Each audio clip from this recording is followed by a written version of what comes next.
সুপ্রিয় চাকরি প্রত্যাশী ভাই ও বোনেরা, সকলকে জানায় আন্তরিক অভিনন্দন। নতুন নতুন নিয়োগ বিজ্ঞপ্তি প্রকাশের ধারাবাহিকতায় বিডি জব সলিউশন আজ আপনাদের সামনে নিয়ে আসলো সামরিক ভূমি ও ক্যান্টনমেন্ট অধিদপ্তর থেকে সদ্য প্রকাশিত 64 জনের একটি সার্কুলার। তো আমরা এখন আলোচনা করব সার্কুলারটিতে কি কি পদের বিপরীতে কতজন করে লোক নিয়োগ করবে এবং তাদের শিক্ষাগত যোগ্যতায় বাকি। তো যে সকল ভাই ও বোনেরা এখন পর্যন্ত আমার বিডি জব সলিউশন চ্যানেলটি সাবস্ক্রাইব করেননি তারা দ্রুত সাবস্ক্রাইব করে ফেলুন এবং চলুন আমরা মূল আলোচনা শুরু করি। আসলে এই আবেদনটি শুরু হবে আগামী 6 সেপ্টেম্বর থেকে এবং এটি আগামী 30 সেপ্টেম্বর পর্যন্ত চলবে। তো কিভাবে আবেদন করবেন, কি কি পদের বিপরীতে, আমরা সেটি এখন দেখি। প্রথমে যে পদটি আমরা দেখতে পাচ্ছি সেটি হচ্ছে প্রদর্শক জীববিজ্ঞান।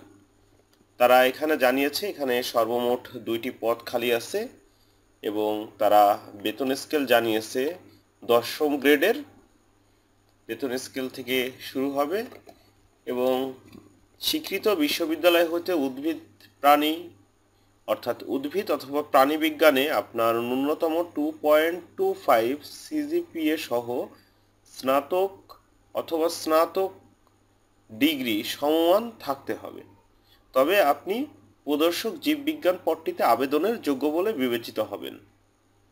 এরপরে যে পদটি রয়েছে সেটি হচ্ছে সহকারী শিক্ষক শারীরিক। এখানে তারা জানিয়েছে সর্বমোট পদ হচ্ছে 4টি, এটিও 10তম গ্রেডের। এখানে আবেদনের শিক্ষাগত যোগ্যতা হিসাবে তারা জানিয়েছে স্বীকৃত বিশ্ববিদ্যালয় হতে স্নাতক ডিগ্রি সমমান বিপিএড ডিগ্রি অথবা স্বীকৃত বিশ্ববিদ্যালয় হতে স্নাতক ও জুনিয়র ফিজিক্যাল ডিপ্লোমা থাকতে হবে।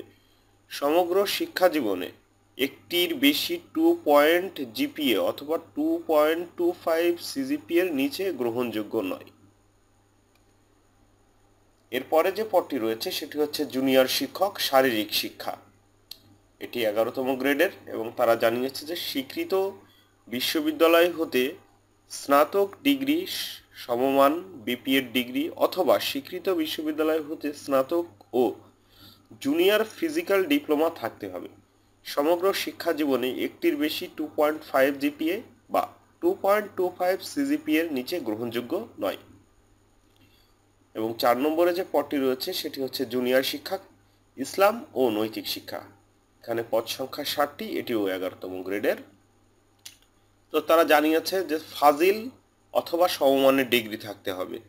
সমগ্র শিক্ষা জীবনে একটির বেশি 2.5 জিপিএ অথবা 2.25 সিজিপিএর নিচে গ্রহণযোগ্য নয়। অর্থাৎ আপনাকে সমগ্র শিক্ষা জীবনে, আসলে শিক্ষা জীবনের ডিগ্রিগুলোতে আমরা যেটা বুঝি অর্থাৎ জুনিয়র পরীক্ষা, তারপরে আপনার এসএসসি পরীক্ষা, তারপরে ইন্টার পরীক্ষা, হয় ডিপ্লোমা অথবা অনার্স পরীক্ষা, তারপরে মাস্টার্স অথবা বিএসসি পরীক্ষা।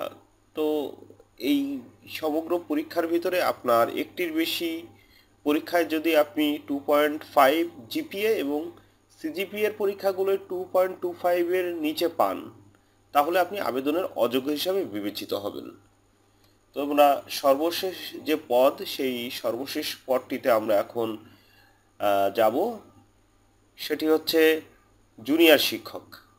এখানে 47টি পদ দেখাচ্ছে এবং জুনিয়র শিক্ষকের শিক্ষকতা যোগ্যতা হিসেবে তারা যেটি চেয়েছে ন্যূনতম আপনাকে অনার্স থাকতে হবে এবং সেই উপরের পদগুলোর ধারাবাহিকতায় তারা বলছে যে সমগ্র শিক্ষা জীবনে একটির বেশি 2.5 জিপিএ বা 2.25 সিজিপিএর নিচে গ্রহণযোগ্য হিসাবে বিবেচিত হবে না। তো তাদের যে শর্তাবলী, তো আমরা একটু শর্তাবলী নিয়ে আলোচনা করি। তারা জানিয়েছে যে পরীক্ষায় অংশগ্রহণকারী আগ্রহী প্রার্থীগণ job.shmrmi.gov.bd এই ওয়েবসাইটে আবেদনপত্র পূরণ করবেন। আবেদনের সময়সীমা নিম্নরূপ: আবেদনের পত্র পূরণ এবং পরীক্ষার ফি জমাদান শুরু তারিখ ও সময় 6/9/2025 সকাল 10 ঘটিকা এবং অনলাইনে আবেদন জমাদানের শেষ তারিখ 30/9/2025 বিকাল 5 ঘটিকা। তো উক্ত সময়ের ভিতরে আপনারা আবেদন করবেন এবং আবার আবেদন পরবর্তী 72 ঘন্টার ভিতরে অবশ্যই আপনাদের ফিটা পরিশোধ করবেন, না হলে আবেদনটি বাতিল হিসাবে বিবেচিত হবে।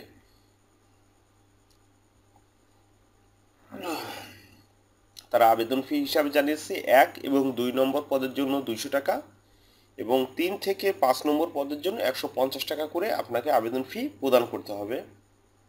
এবং অবশ্যই আপনারা আবেদন ফি টেলিটকের মাধ্যমেই প্রদান করবেন এবং আবেদন ফি প্রদানপূর্বক আপনারা আপনাদের মোবাইলে ইউজার আইডি এবং পাসওয়ার্ড যে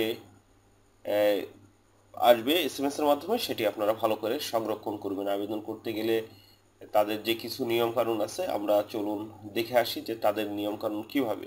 এখানে বাংলা ইংলিশ দুটি নির্দেশিকায় তারা দিয়েছে যে আবেদন কিভাবে করবেন। আপনার পছন্দের চাকরির অবস্থান নির্বাচন করুন এবং বিস্তারিত মনোযোগ সহকারে পড়ুন। আপনি একাধিক পদের জন্য আবেদন করতে পারেন, তবে প্রতিটি আবেদন পৃথকভাবে জমা দিতে হবে এবং পৃথকভাবে পেমেন্ট করতে হবে। অর্থাৎ প্রত্যেকটা আবেদনের জন্য আলাদা আলাদা পেমেন্ট করতে হবে। আবেদন ফর্ম পূরণ করুন। ফর্মটি শুধুমাত্র ইংরেজিতেই পূরণ করতে পারবেন, সেখানে কোনো বাংলা তথ্য আপনি দিতে পারবেন না। আপনার আবেদন জমা দিন, সম্পূর্ণ ফর্মটি জমা দিন এবং আবেদনের আইডি এবং রেফারেন্স কোড SMS এর মাধ্যমে পান। ছবি এবং স্বাক্ষর আপলোড করবেন। আপলোড বিভাগে যাবেন এবং ছবি এবং স্বাক্ষর পূর্বে থেকে স্ক্যান করে রাখবেন। তাদের ছবির ফরম্যাটটি জানিয়েছে 250x250 পিক্সেল এবং আয়তনের দিক থেকে এটি 200 কিলোবাইটের কম হবে এবং স্বাক্ষরের যে সাইজটি তারা জানিয়েছে 170x70 পিক্সেল এবং 200 কিলোবাইটের কম হবে। কিভাবে পেমেন্ট করবেন? আপনারা পেমেন্ট অপশন তারা জানিয়েছে না টেলিটক নয়, এখানে তারা নগদ হিসাবে পেমেন্ট অপশনটি দিচ্ছে। পেমেন্ট করার পদ্ধতি নগদে যাবেন, এখানে পে অপশনে ক্লিক করবেন এবং আপনার সেখান থেকে আপনার নগদের অ্যাকাউন্ট নাম্বার দিবেন। আপনার নগদের অ্যাকাউন্টে একটি SMS আসবে, সেই ওটিপিটা ওখানে দিবেন এবং দেন সর্বশেষ একটি পিন নাম্বার দিবেন আপনার নগদের, দিলে সেখান থেকে অটোমেটিক আপনার এই পেমেন্টটা নিয়ে নেবে। এরপরে আপনি আবেদনপত্র ডাউনলোড করে নিতে পারবেন। সেখানে আপনার সব কিছু হয়ে গেলে আপনাকে একটি PDF ফরম্যাট দেবে এবং সেটি ডাউনলোড করবেন এবং তার জানিয়েছে প্রদত্ত এবং গৃহীত আবেদনের পর যখন আপনার প্রবেশপত্র ইস্যু করা হবে তখন নিয়োগকারী থেকে SMS পাবেন। অর্থাৎ আপনাকে যে নাম্বার আপনি ব্যবহার করবেন মোবাইল নাম্বার, সেই মোবাইল নাম্বারে SMS এর মাধ্যমে আপনাকে জানিয়ে দেওয়া হবে যে আপনি এখন অ্যাডমিট কার্ড তুলে নিতে পারেন। তো বন্ধুরা, এই ছিল আজকের সার্কুলার। আপনার সর্বমোট 5টি পদের বিপরীতে 64টি পদ সংখ্যা খালি আছে। যারা শিক্ষক পদে আবেদন করতে চান এবং যোগ্যতা অনুযায়ী আবেদন করতে চান তারা আগামী 6 তারিখ থেকে আবেদন শুরু করতে পারেন। তো আপনারা দেখে নিলেন যে আসলে কি কি পদে নিচ্ছে এবং প্রত্যেকটা আবেদনের জন্য শিক্ষকতা যোগ্যতা কি, সেই অনুযায়ী আপনারা আবেদন করবেন। এখন পর্যন্ত যে সকল ভাই ও বোনেরা আমাদের চ্যানেলটি সাবস্ক্রাইব করেননি তারা দ্রুত সাবস্ক্রাইব করুন এবং আপনার মূল্যবান মতামত কমেন্ট বক্সে অবশ্যই জানাবেন। ভালো লাগলে ভিডিওটি লাইক করবেন এবং বন্ধুদের সাথে শেয়ার করতে ভুলবেন না। তো ভালো থাকুন সবাই, দেখা হবে আগামী পর্বে নতুন কোনো ভিডিওতে নতুন কোনো নিয়োগ বিজ্ঞপ্তি নিয়ে। আজ এই পর্যন্তই, আল্লাহ হাফেজ।